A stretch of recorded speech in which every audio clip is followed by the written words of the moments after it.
de Madrid.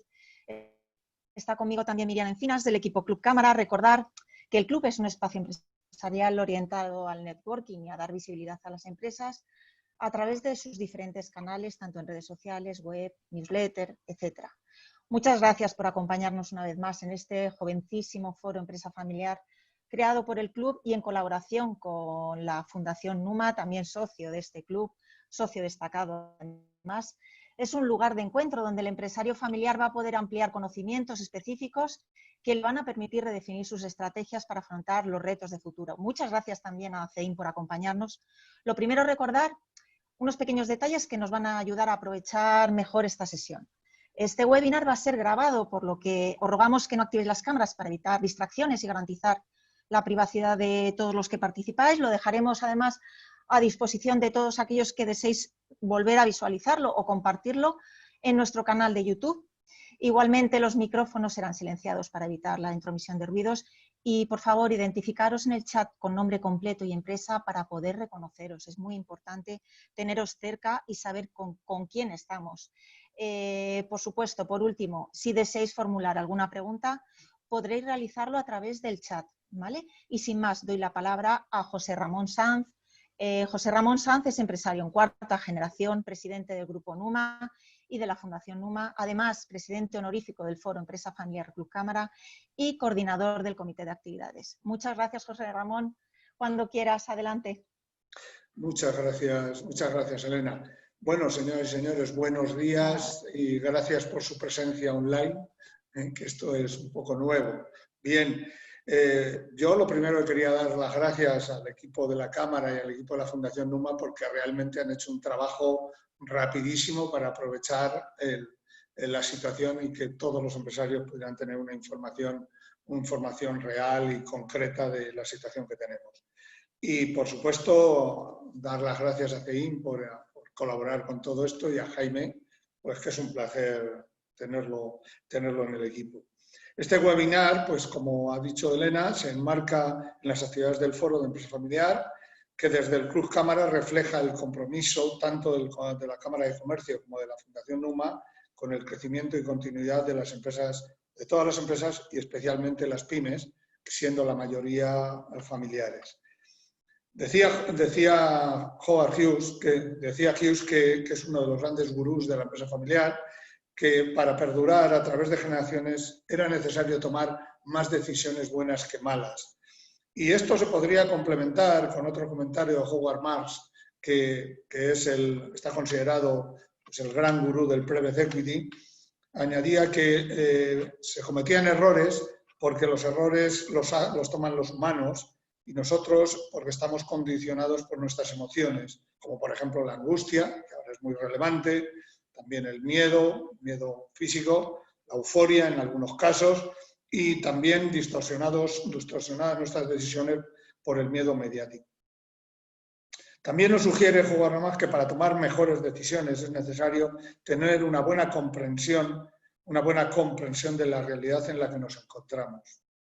Este es el objetivo de este webinar y para ello contamos con un profesional extraordinario porque tiene experiencia en las administraciones públicas y tiene también experiencia como profesor, lo cual nos aprovecharemos, investigador y ha trabajado y trabaja en la empresa privada.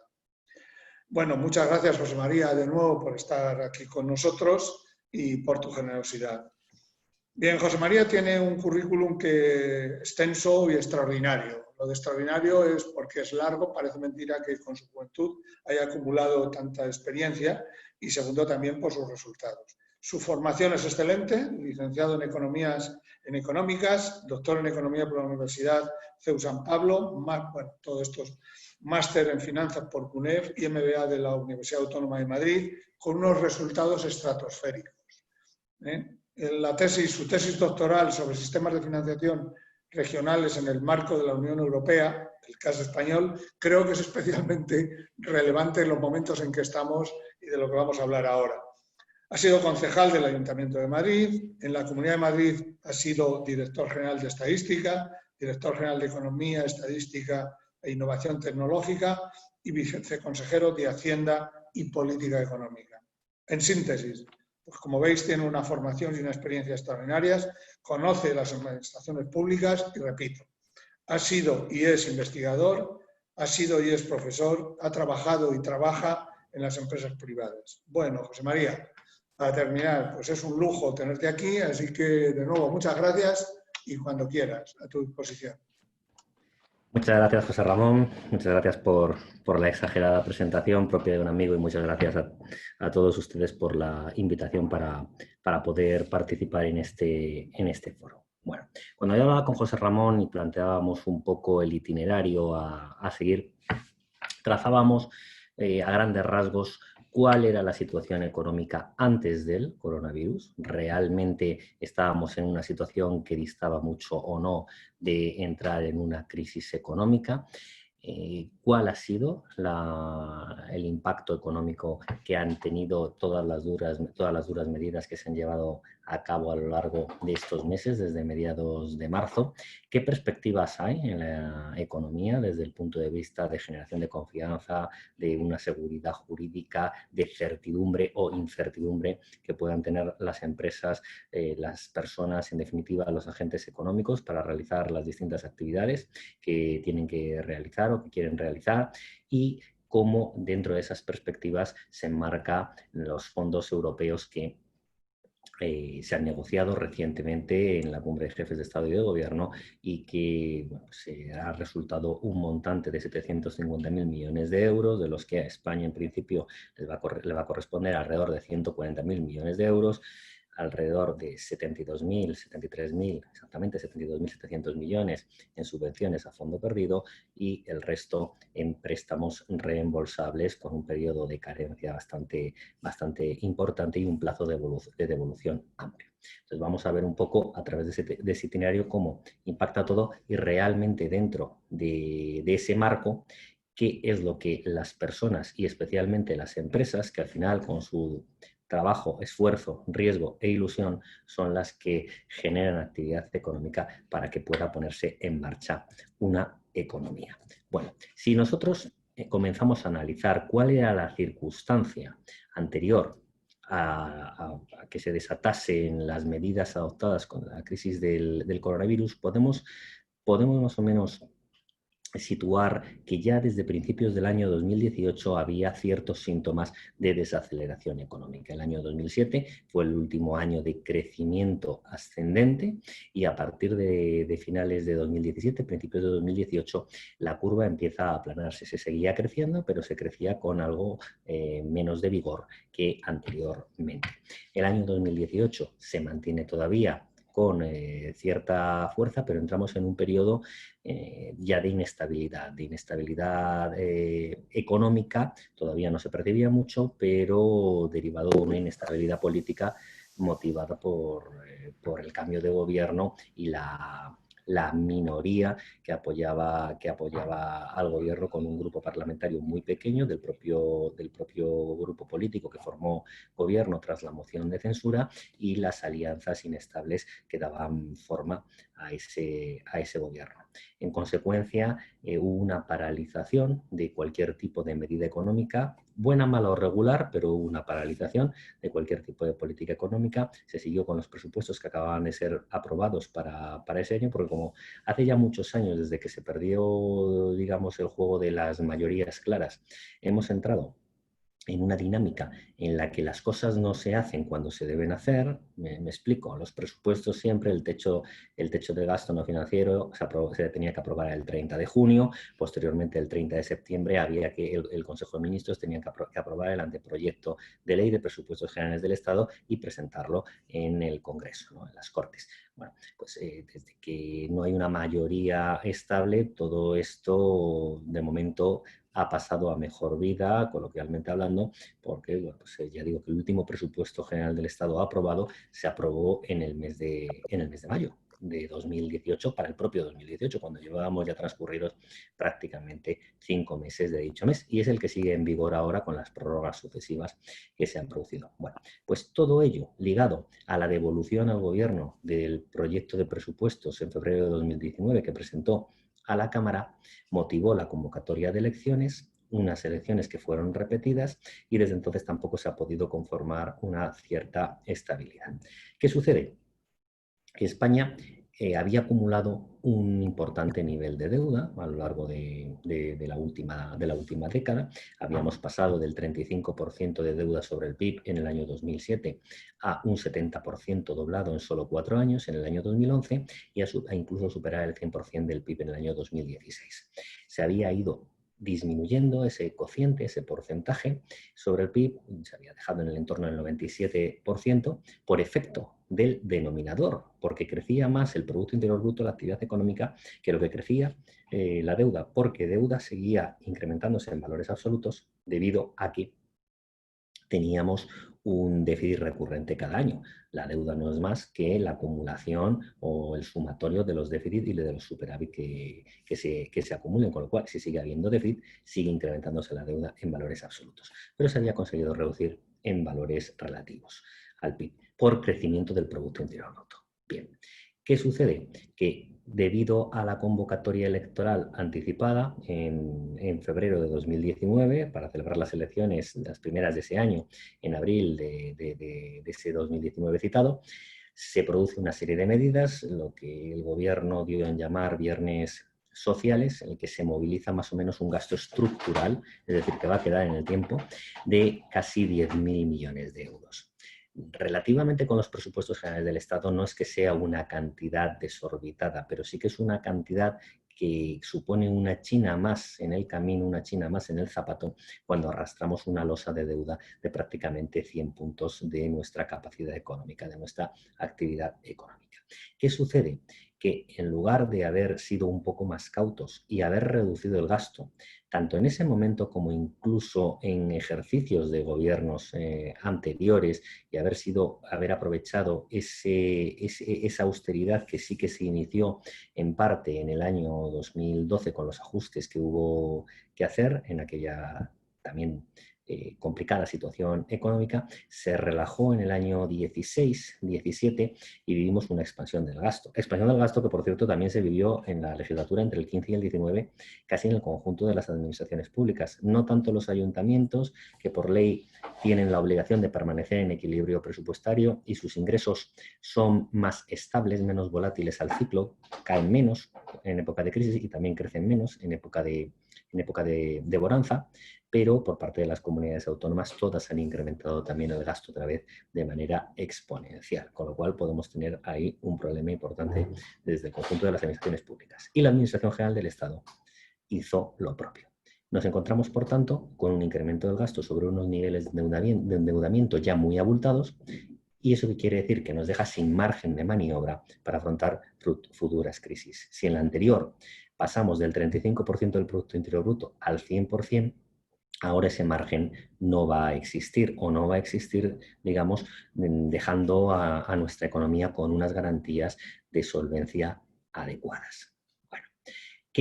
¿Con qué nos encontramos, por tanto? Nos vamos a encontrar con una situación ya delicada, pero es que la tendencia que podíamos ir observando, debido, como digo, en gran parte a la inacción por falta de fuerza para poder sacar adelante iniciativas y por falta de propuesta también, es que si comparamos cómo ha evolucionado en los dos últimos años la situación económica, nos encontramos con datos muy reveladores que nos muestran que la desaceleración o la intensificación de la ralentización ya era importante antes. Así, si ahora comparamos lo que ha pasado en los 2 últimos años, vemos que el consumo de los hogares pues crecía ligeramente entonces, 4 décimas, un 0,4%, y ahora cae más de 6 puntos, casi 7 puntos, 6,6%. Por otra parte, la formación bruta de capital, la inversión, crecía con relativa fuerza, por encima del 3%, un 3,3%, y ahora cae un 5,7%. Si hablamos de la inversión en bienes de equipo, que es una parte fundamental para ver cómo evolucionan también las propias expectativas empresariales, crecían un 8,4% y ahora cae un 8%. Se ha dado completamente la vuelta. Si hablamos de la construcción, que en principio era un sector que estaba resistiendo pese a ser siempre un sector que actúa como indicador adelantado, en esta ocasión estaba resistiendo un poco mejor la evolución que el resto. Bueno, pues crecía entonces un 2%, ahora cae casi un 7%, un 6,8%.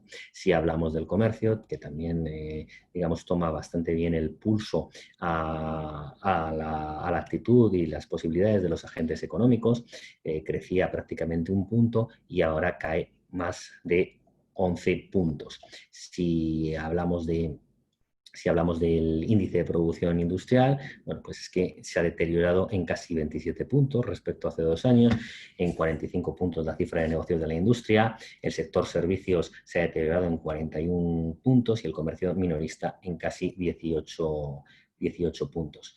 En cuanto a la inversión recibida, bueno, pues tampoco son mejores los datos, puesto que recibimos 17.400 millones menos de inversión extranjera recibida productiva que hace un par de años y, sin embargo, por otro lado, la deuda pública, como comentaba antes, se ha incrementado en más de 58.000 millones de euros, ¿no? Todo eso enmarca una situación económica delicada en la que mes tras mes se iba deteriorando ya el mercado de trabajo, la actividad económica. Por ejemplo, el mercado de trabajo había encadenado muchos meses consecutivos de descenso de la contratación indefinida, lo cual es un claro síntoma de que realmente la propia confianza empresarial no atravesaba el mejor momento, porque no se podía embarcar tampoco en agarrarse en formarse unos costes estructurales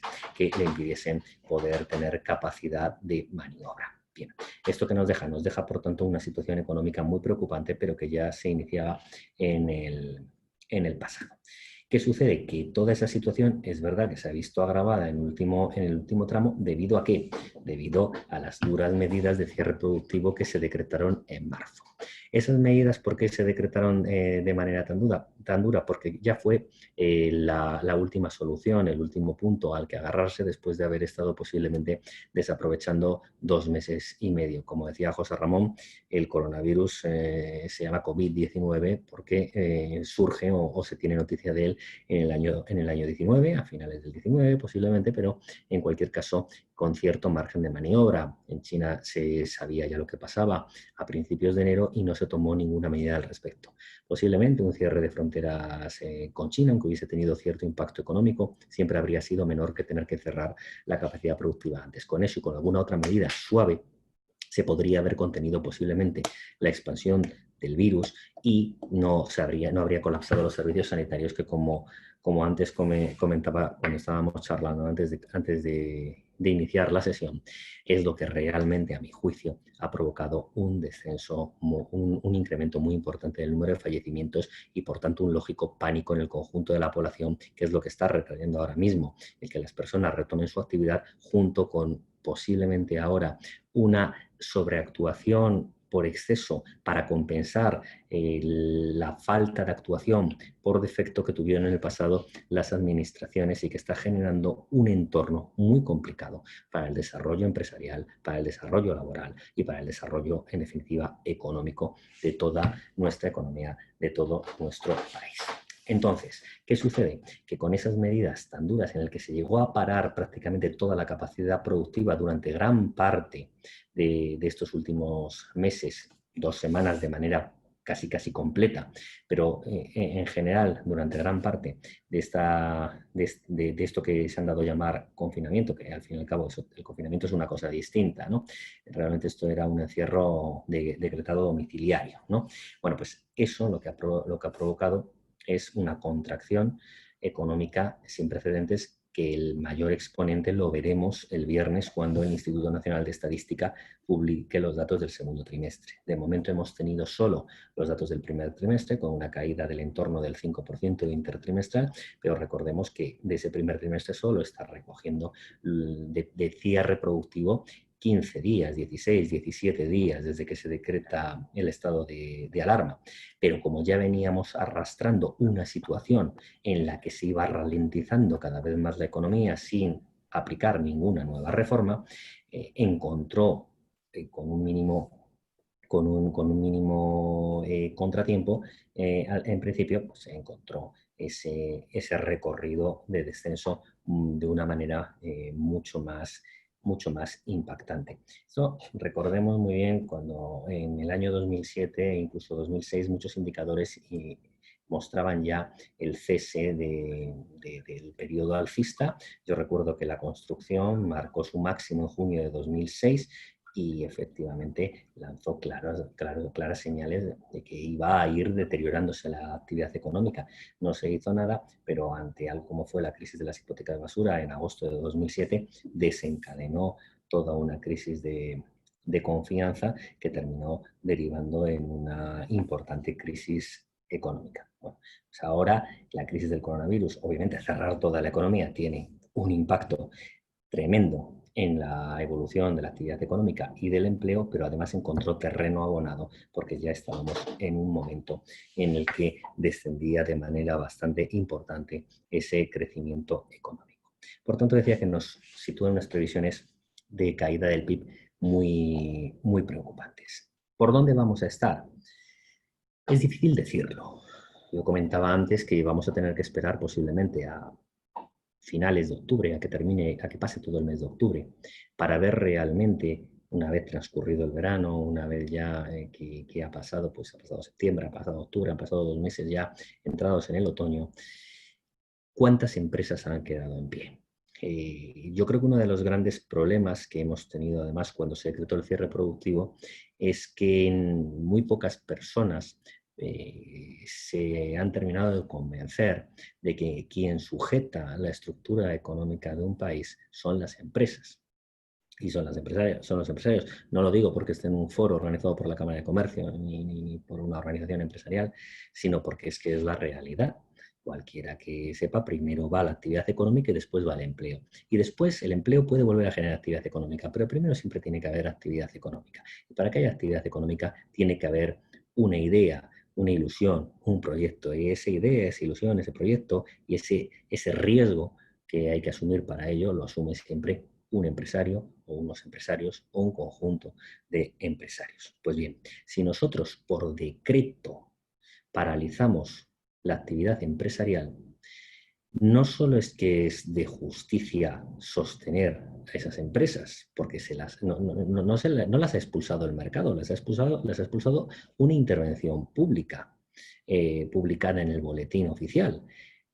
Y por tanto hay que sostenerlas. Pero además, aunque solo fuese por puro interés, las administraciones deberían hacerlo. Deberían dotarlas de liquidez suficiente para que no cerrasen, para poder afrontar sus pagos, deberían haberles condonado los impuestos de ese periodo. ¿Por qué? Porque hay que mantenerlas en pie.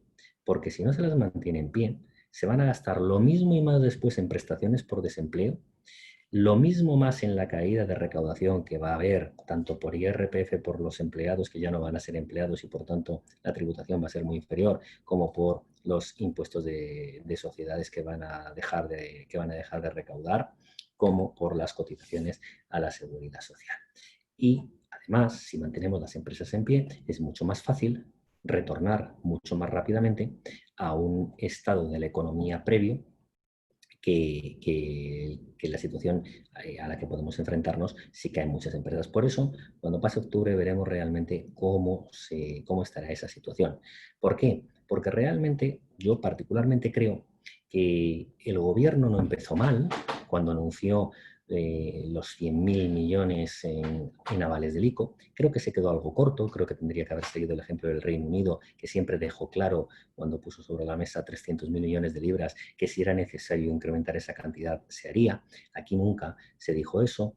Hubo ese anuncio, creo que debería haber condonado los impuestos, no lo hizo, pero sobre todo creo que aunque se quedaba algo escaso, la idea y la intención eran buenas, pero a los pocos días esa idea se convirtió en una falsa expectativa, y no hay nada peor tampoco para la economía que una falsa expectativa, cuando se empezaron a trocear los fondos procedentes del ICO para los avales. Se empaquetaron en paquetes de 20.000 millones de euros cada uno y además el primero tardó muchos días, desde el anuncio hasta la puesta a disposición de la banca para que los transmitiese al circuito productivo, pasaron muchos días. cosa que supuso el cierre de muchas empresas. Por tanto, tenemos esa liquidez que no terminaba de llegar y que a muchas empresas ha podido arruinar. Después, la reapertura, lo que, utilizando un término incorrecto lingüísticamente porque no existe, han llamado desescalada.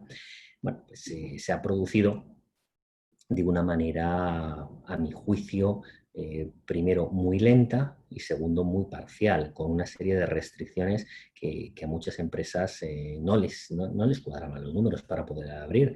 Hay muchísimas que no han aguantado más y han tenido que cerrar definitivamente. Solo hay que darse un paseo por Madrid y en un breve espacio de metros, desgraciadamente uno puede ir viendo los distintos carteles en los locales de se vende, se alquila, se traspasa. No hay mucho más que decir al respecto y muchas otras no han abierto. Por ejemplo, muchos bares, muchos restaurantes no han prolongado su cierre hasta septiembre voluntariamente porque las cuentas les cuadraban todavía peor si ahora habrían emergido, por ejemplo, en un sitio que no es principal destino turístico en verano como es Madrid. Ante eso tenemos esa rama de actividad, la turística, que supone un peso en la actividad económica directo del 7%, indirecto pues que puede llegar al 15, 16, incluso alguna medición lo sitúa algo más allá en un entorno más amplio del 20, y si le metemos lo inherente al comercio que puede tener, podría llegar incluso hasta el 25, pero que en definitiva genera una importante parte de la actividad económica y por tanto del empleo, porque además es un empleo muy intensivo en mano de obra. Cuando algún ministro hablaba de que era un sector precario, estacional y de bajo valor añadido, no se estaba dando cuenta de que es un sector que, por las propias características del negocio, tiene que ser muy intensivo en mano de obra y que genera muchísimos puestos de trabajo, y que si no existe esa actividad económica de ese sector, no existen esos puestos de trabajo, lógicamente, ¿no? Bueno, pues con ese sector que está muy herido ahora mismo desde el punto de vista económico, con las últimas decisiones que ha habido también de una serie de países recomendando no viajar a España o imponiendo una cuarentena a los viajeros cuando vuelvan, los visitantes que vengan a España, cuando vuelvan, ese sector que aporta una parte muy importante de la actividad económica y el empleo, desde luego lo va a pasar mal. Bueno, pues en esa evolución nos movemos todos en una horquilla, realizando los distintos estudios. No sabemos exactamente si va a caer la economía un 9,4, un 11,1 o un 12,7. Pero sí sabemos que se va a mover en un entorno en el que, desgraciadamente, cada vez parece que estamos más cerca de superar el 10% de caída anual que de no superarlo. Yo realizaba unas estimaciones que nos dejaban el mejor escenario pues, en una caída de un 8%, otro en el entorno del 10,5%, otro hacia el 13% y otro con un segundo cierre productivo completo. Bueno, pues nos íbamos a unas cifras escalofriantes cercanas ya más bien al 20%, por el 18, 18,5, 17,5%. Esperemos que no se llegue a esa situación, pero realmente sí que nos estamos moviendo más ahora mismo entre el 10 y el 13 que entre el 8 y el 10. ¿Por qué? Porque todo depende de las empresas que queden en pie, de la confianza que se genere, de la certidumbre que se dé, de la facilidad que se dé al tejido empresarial para subsistir. Y sinceramente yo creo que no se está dando mucha facilidad al tejido empresarial, creo que no se está generando seguridad jurídica, creo que se está generando incertidumbre porque no hay una decisión clara. Decía antes que pasábamos de una mala dirección centralizada a una descoordinación territorializada, ¿no? En el que simplemente las distintas instrucciones que hay para afrontar la actual crisis no son homogéneas y sobre todo no son claras, no se sabe muy bien. En algo tan sencillo como es el hecho de tener que llevar una mascarilla, no sabemos al pasar de una región a otra exactamente en qué ocasiones o en qué en qué circunstancias puede estar eximido o no. Bueno, pues eso, lo de la mascarilla trasladado al conjunto de decisiones económicas como restricciones a bares, a cafeterías, a locales de ocio, a turismo, pues genera una inseguridad bastante importante. Esa inseguridad tiene además un combustible importante que incrementa su potencia, que es el pánico instalado en la propia sociedad, lógicamente por el número de fallecimientos que ha habido, fallecimientos que posiblemente se habrán multiplicado por 5 o por 6 debido a no haber tomado decisiones previas, como dije, a finales de enero, y que ahora se está quizás sobreactuando para compensar lo no realizado, con lo cual estamos en el peor de ambos mundos. Bueno, pues dentro de ese margen nos encontramos pues, con una caída muy importante del Producto Interior Bruto, que yo creo que es lo más probable es que sí que supere el 10% en el conjunto del año. El segundo trimestre se prevé muy malo, se prevé que pueda llegar a tener una caída del 20%, podría ser. El viernes saldremos de dudas cuando el Instituto Nacional de Estadística publique, pero en cualquier caso, ya sea cualquier estudio que hayamos podido hacer cualquier persona, o que tomemos al BBVA Research o a la IREF o a la Comisión Europea, todas las estimaciones están en el mismo entorno. En el mismo entorno, y lo que es peor, con una recuperación muy suave o no tan rápida y tan fuerte, tan vigorosa como nos gustaría que hubiese en el año 2021. Bien, ¿eso qué supone? Bueno, pues eso supone que obviamente la actividad económica tiene su impacto en el empleo, y en el empleo lo que hemos visto, bueno, pues lo que vimos ayer desgraciadamente puede que no sea nada más que el aperitivo de lo que tengamos que afrontar si no empezamos a dar un rumbo completo a la política económica y a la forma de afrontar esta pandemia, abriendo completamente la economía, dando seguridad con todas las prudencias del mundo, pero abriéndola porque si lo que vamos a esperar a abrir la economía es a que no haya ningún contagio, no se va a abrir nunca, porque contagios va a seguir habiendo mientras exista el virus. Yo decía antes, vacuna de la gripe tenemos y todos los años hay infectados, ¿verdad? Pues con más razón va a haber infectados de virus. Lo que hay que hacer es tener las mejores circunstancias sanitarias, que no estén colapsadas las instituciones sanitarias, poder dar los mejores servicios, las mejores atenciones para remediarlo, pero poder afrontar con cierta tranquilidad nuestro futuro, porque vamos a tener que convivir con él. ¿Con qué nos encontramos ayer? Con que en un solo trimestre se habían destruido 1.074.000 empleos, con que estamos hablando de que en el último año son casi 1.200.000 empleos, pero lo que es más preocupante, el propio Instituto Nacional de Estadística decía que obviamente de todos los parados hay 1.062.800 que no ha podido ser considerado metodológicamente como parado, porque como saben todos ustedes, para ser considerado parado hay que estar activo. No tener trabajo, pero estar activo, es decir, estar buscando activamente empleo. Debido al confinamiento, al llamado confinamiento, no han podido estar buscando trabajo, con lo cual se les ha considerado inactivos. Paralelamente, hay 4.702.000 personas que la semana previa a la encuesta, que es cuando se considera el entorno para saber si una persona está activa o no está activa, no trabajaron. Por tanto, el INE concluye que realmente en ese segundo trimestre el número de personas ocupadas reales que hubo por número de horas efectivas de trabajo fue de 13.902.000 personas. Estamos hablando de una población activa de 23 millones de personas. Estamos hablando de cerca de 10 millones de personas que en el segundo trimestre no trabajaron, entre ERTES, inactivos que realmente son parados y parados. Por tanto, eso es un problema bastante importante.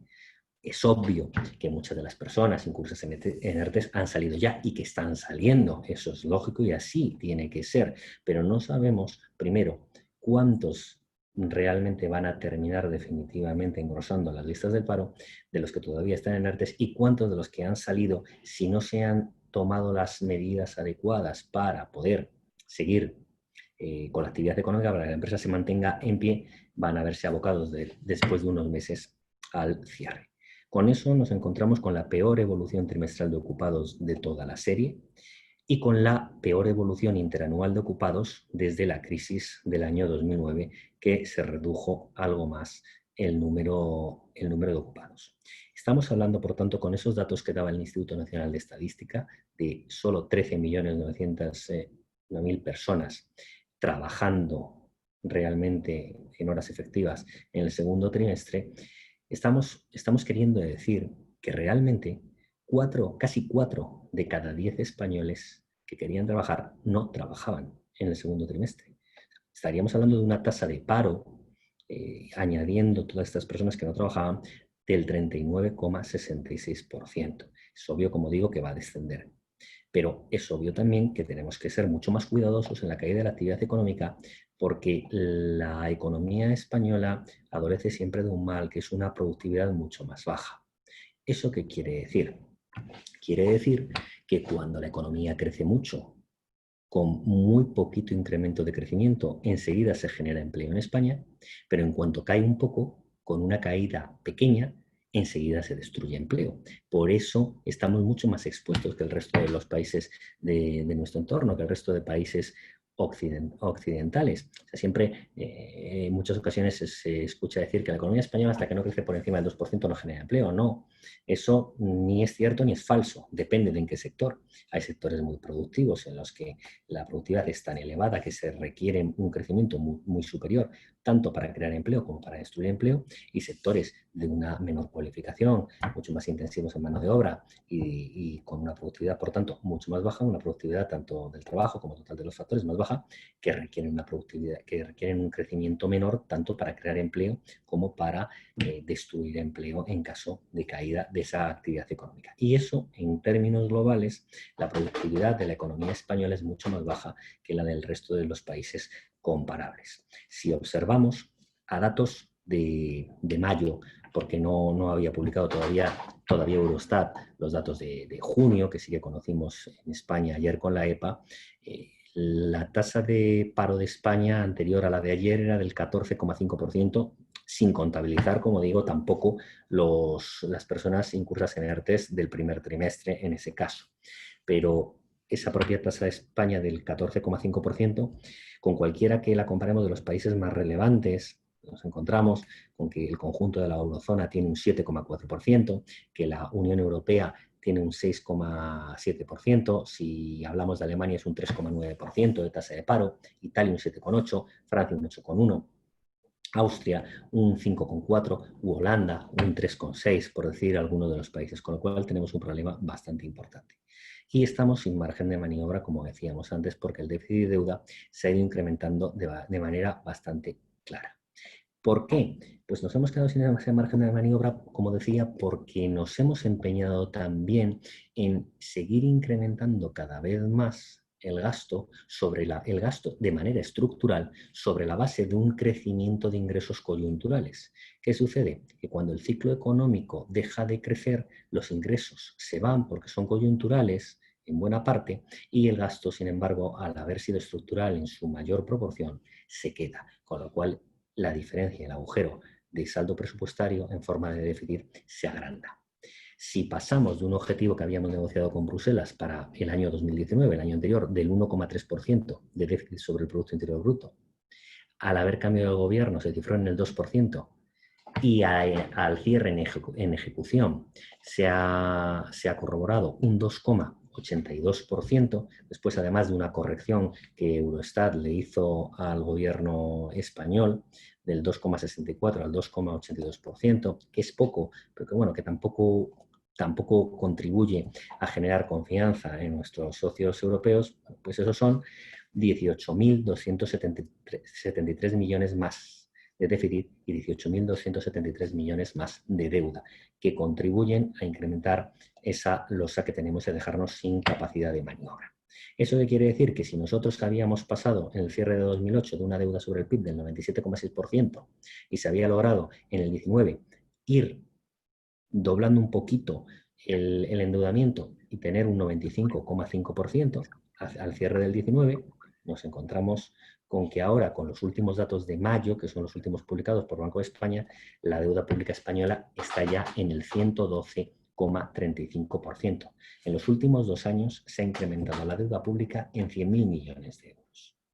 Si tenemos en cuenta que el déficit de este año es probable que esté en los entornos del 12-14%, estamos hablando de que vamos a incrementar la deuda en otros 150.000 millones de euros en un único ejercicio, que unido a la caída del Producto Interior Bruto, que según la actualización del programa de estabilidad que el Gobierno envió a Bruselas, el PIB, no el real, el nominal, cae un 10,1%, eso implica una caída de otros 120.000 millones de euros, con lo cual el cociente se agranda tanto por aumento del numerador, valor absoluto de deuda, como por descenso del denominador, Producto Interior Bruto. Con lo cual el cociente va a cabalgar hasta niveles que van a estar entre el 115 y el 125% de deuda sobre el PIB en el año 2020, dependiendo de cuál sea la intensidad final de ambos movimientos.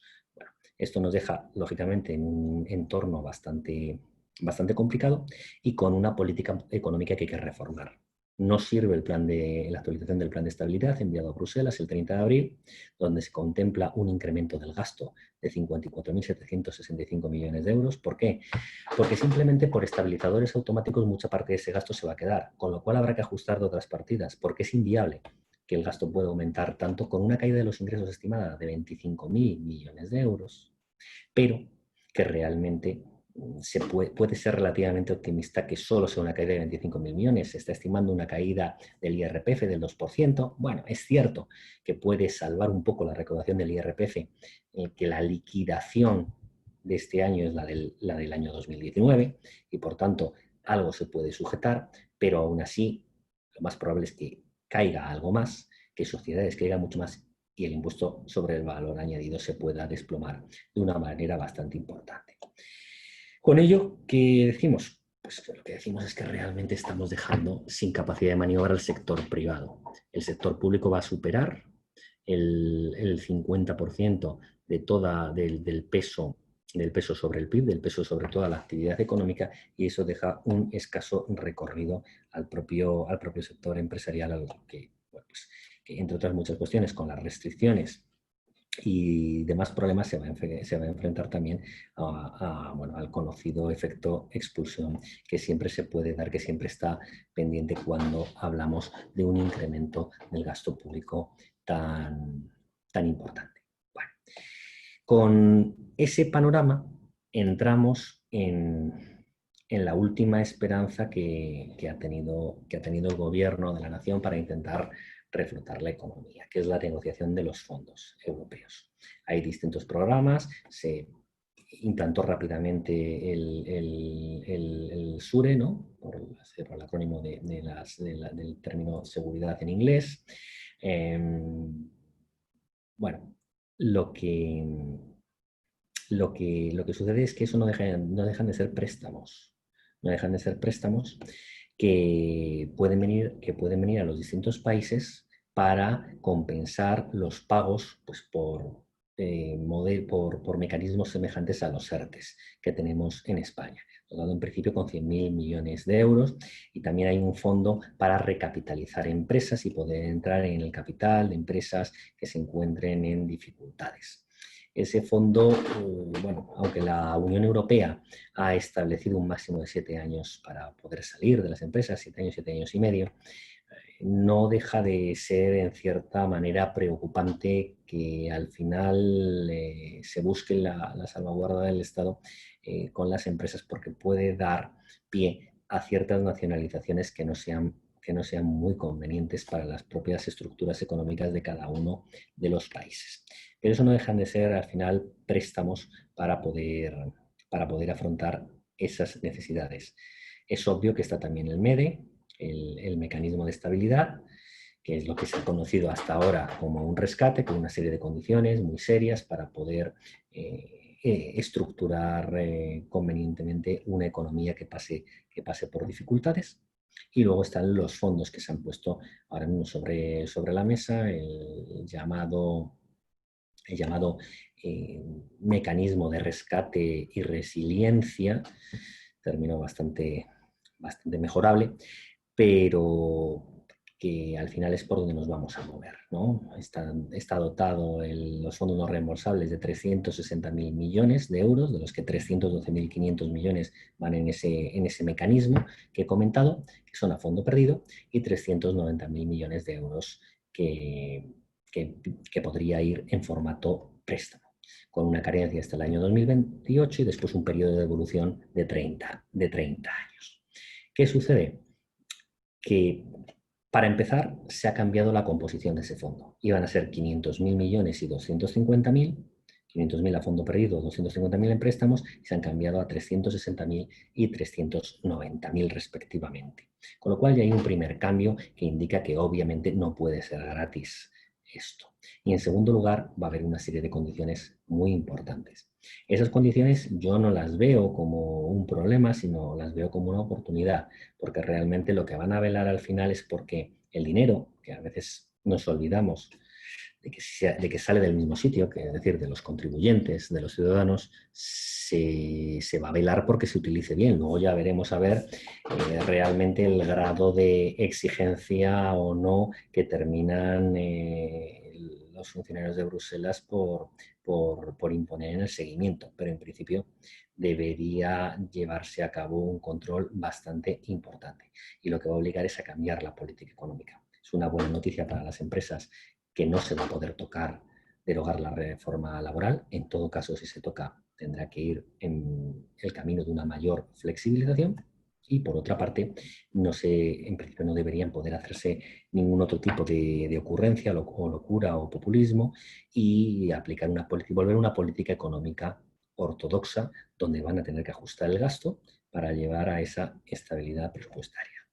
Las empresas que pueden hacer ante todo esto, aparte de hacer lo que han hecho siempre, que es arriesgar y trabajar y esforzarse lo mejor que saben, bueno, hace yo creo en seguir pidiendo todas las ayudas desde el punto de vista de financiación que puedan tener, pero lo que no pueden esperar es que estos fondos las vayan a solucionar nada, porque estos fondos realmente no van a llegar a las empresas directamente. Estos fondos habrá que utilizarlos para una serie de inversiones productivas y no pueden trasladarse en forma de subvenciones directas sin más.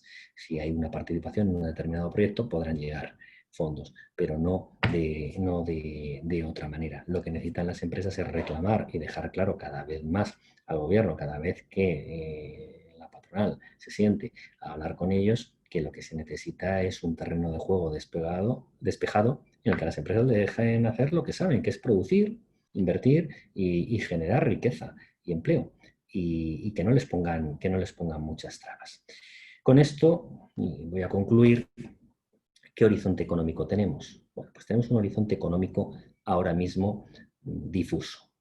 Tenemos un horizonte económico malo, pero dentro de la gravedad podemos tomar dos caminos. Uno, el de una recuperación más rápida y vigorosa, que en cualquier caso nos va a llevar a que los niveles de actividad económica previos, que ya se venían deteriorando, es probable que no se alcancen hasta la conclusión de 2021 o incluso el primer semestre de 2022, y otro, una recuperación mucho más lenta, con un estancamiento más prolongado desde los niveles de empobrecimiento en los que nos dejará esta situación actual, donde se podría extender durante una serie de años en un periodo bastante largo. De las reformas que se hagan, de la confianza que se genere y de lo adecuado que sea la política económica, si se vuelve una política económica ortodoxa, dependerá que podamos ir por el primer camino o que nos quedemos en el segundo. Y eso lo primero que se va a ver es con la resistencia que puedan tener las empresas ante esta situación, y yo creo que una vez que pase octubre podemos ir haciéndonos una idea de cómo están las cosas y qué impacto ha tenido. Muchas gracias.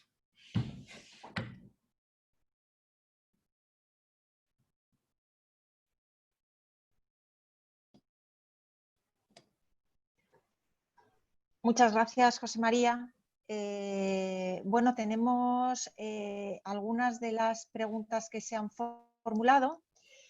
Primero quería recordar que os vamos a hacer llegar un cuestionario, un pequeño cuestionario.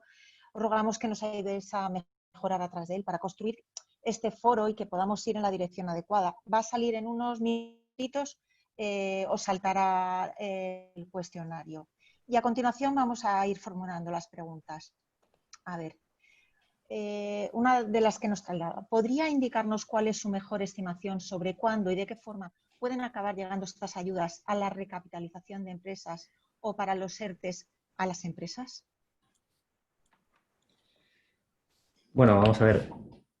En cuanto a los ERTE, tendrá que ir cubriéndolo el gobierno español, como está haciendo ahora. Se estima que puede haber un coste este año simplemente de 17.000 millones de euros para empezar a hablar. ¿Por qué? Porque las ayudas europeas no van a llegar, las primeras van a llegar en 2021, como pronto. Se estima que 2021, 2022 y 2023 serán los momentos en los que se produzcan estos desembolsos. Es obvio que la política económica tiene que ser ortodoxa y tiene que pasar los filtros de la Unión Europea para que realmente puedan producirse estos desembolsos. Y los desembolsos, si la política o los planes no son serios y se retrasan, se retrasará el desembolso de los fondos. Pero si todo fuese bien, tendrían que llegar en esos años para el conjunto de medidas que se pueda adoptar. En cuanto a la recapitalización de empresas, es complejo, pero no es complejo ya que lleguen fondos o no, sino el propio proceso, bueno, pues por las distintas circunstancias por las que va a tener que atravesar la empresa. Ya sabemos que va a tener limitado toda la estructura salarial, con lo cual en algún caso le puede restar potencia a la hora de poder incluso recuperar terreno si tiene que fichar a alguien, algún profesional bueno. No va a poder repartir dividendos, con lo cual se volverán menos atractivas frente a determinados inversores y va a tener cierto control público durante todos esos años. El cuándo van a llegar o no, ya digo, está planteado 2021, 2022 y 2023. 2021 es un 70%, 2021 y 2022 es la parte del 70% de las subvenciones, donde va a llegar entre esos 2 años alrededor de 44.000 millones de euros a España y otros 18-19.000 millones de euros para 2023, que es el 30% restante.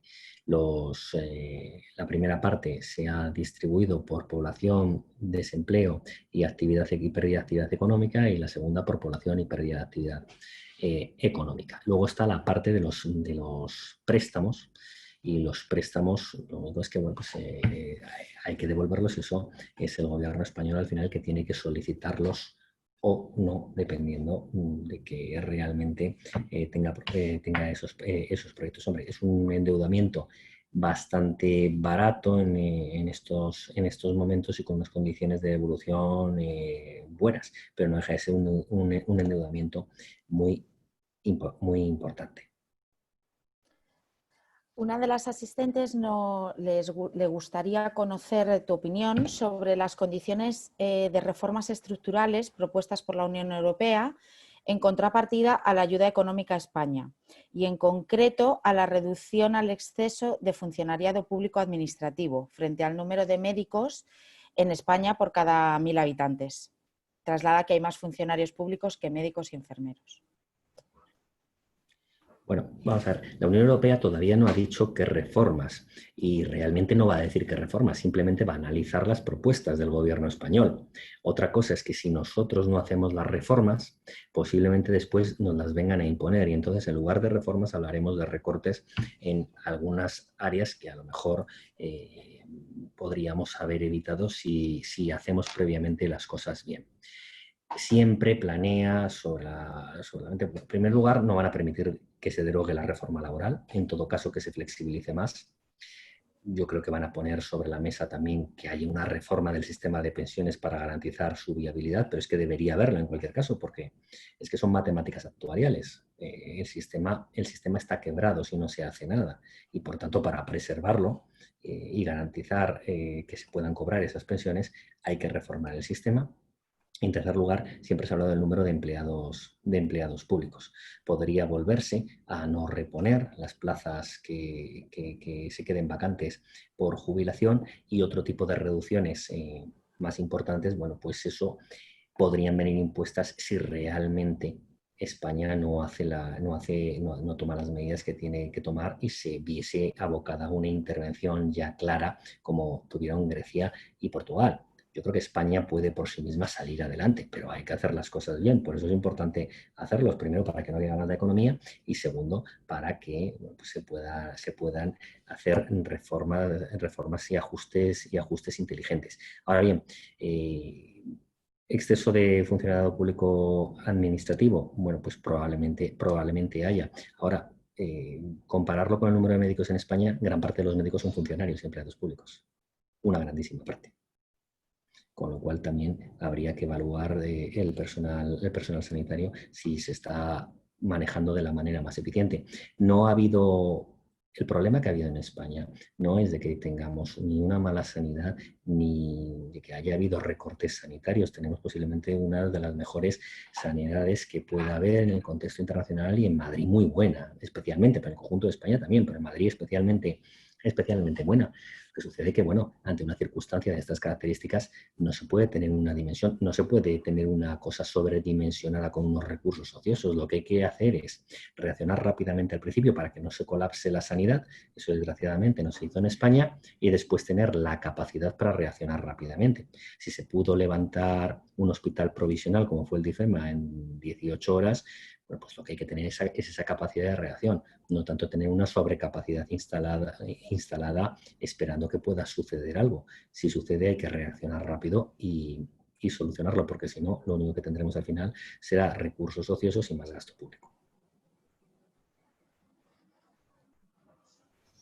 Otra de las preguntas que nos trasladan es ¿qué tipo de medidas económicas se tendrían que adoptar para que las empresas puedan afrontar este último semestre?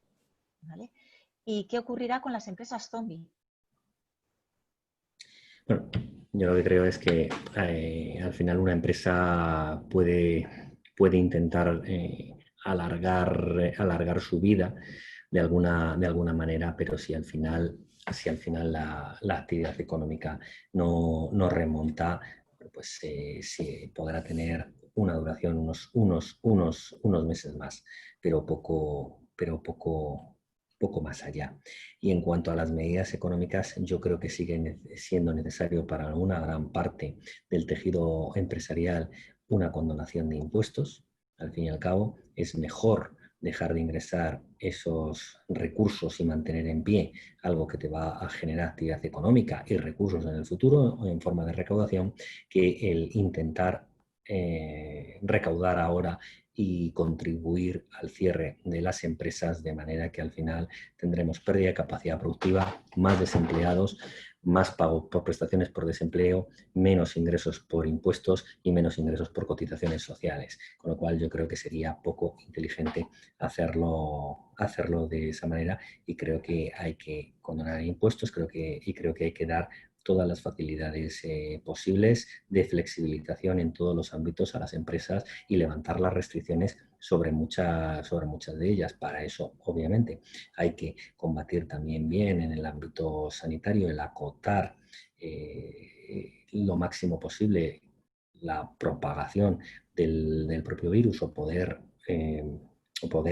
reaccionar rápidamente y tener la sanidad preparada, pero yo creo que hay que levantar esas restricciones porque si no nos podemos encontrar en una situación muy, muy complicada para una parte muy importante del sector empresarial español.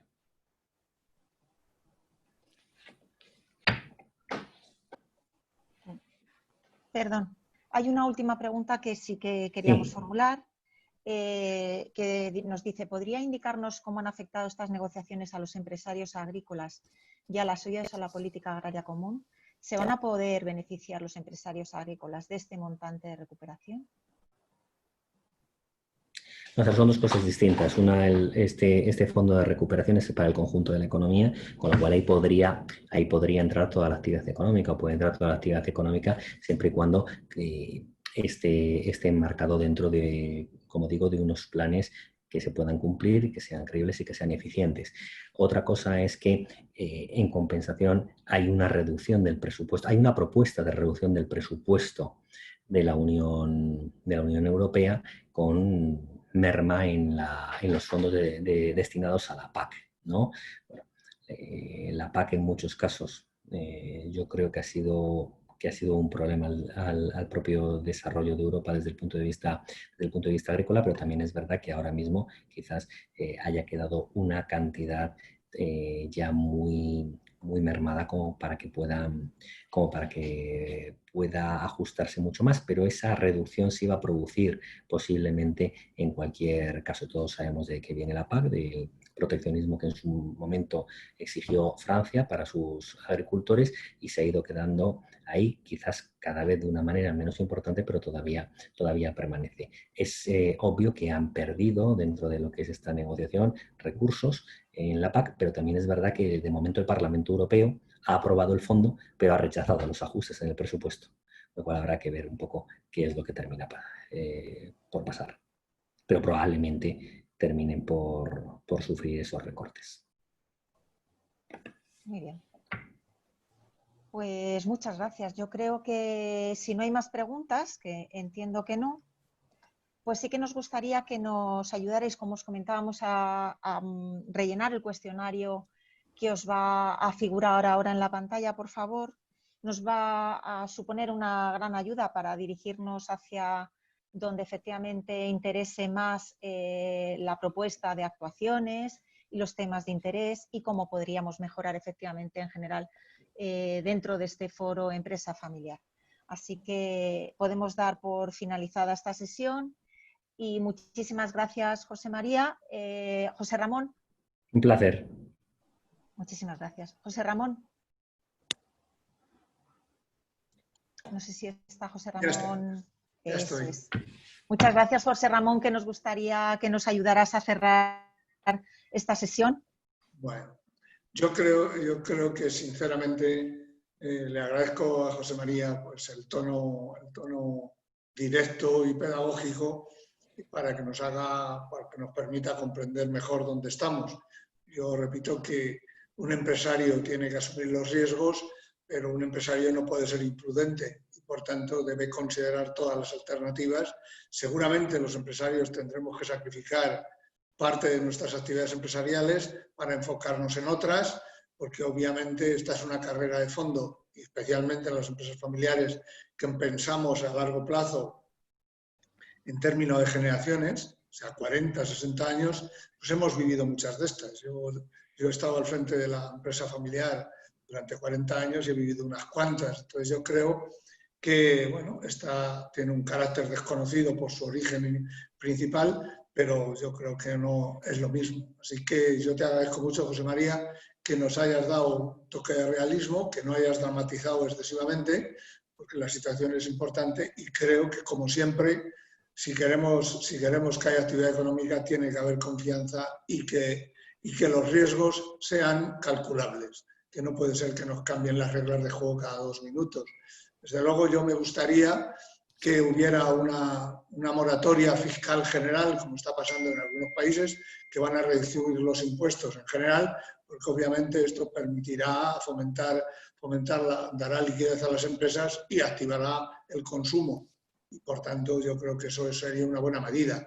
Como ha dicho José María, hay que invertir, el Estado debería invertir condonando impuestos y reduciendo impuestos, quizá durante 2020 y 2021, para tratar que a partir del 2022 empezar a recuperar todo esto y aprovechar el dinero que viene de Europa, pues obviamente para hacer lo que haya que hacer. Los ajustes a mí no me gustan. La optimización de gastos es necesaria, especialmente ahora. Así que, oye, José María, muchísimas gracias. Muchísimas gracias, Apoyán, que realmente en una mañana pues nos pusimos de acuerdo y has visto, Apoyán, que tenemos un equipo fenomenal, porque hoy en 2 días montaron todo el esquema. Bueno, yo creo que quiero aprovechar para dar las gracias otra vez a José María y simplemente decir que efectivamente esa flexibilidad que tenemos que tener es la que hay que poner encima de la mesa permanentemente para dar agilidad a las empresas, para informar en tiempo y forma lo antes posible, ¿no? Y y contarle o mostrarle caminos posibles de forma que puedan cada uno tomar las mejores decisiones.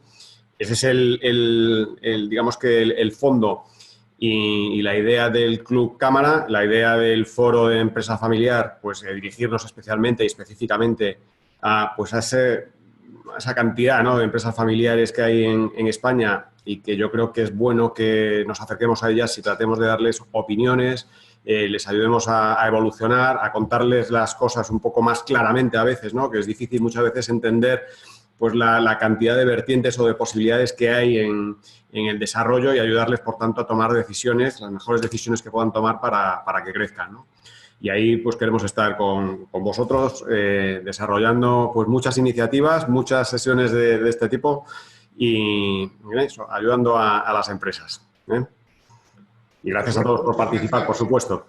Muchas gracias a todos y vacaciones lo mejor posible, pero sobre luego, todo prudencia.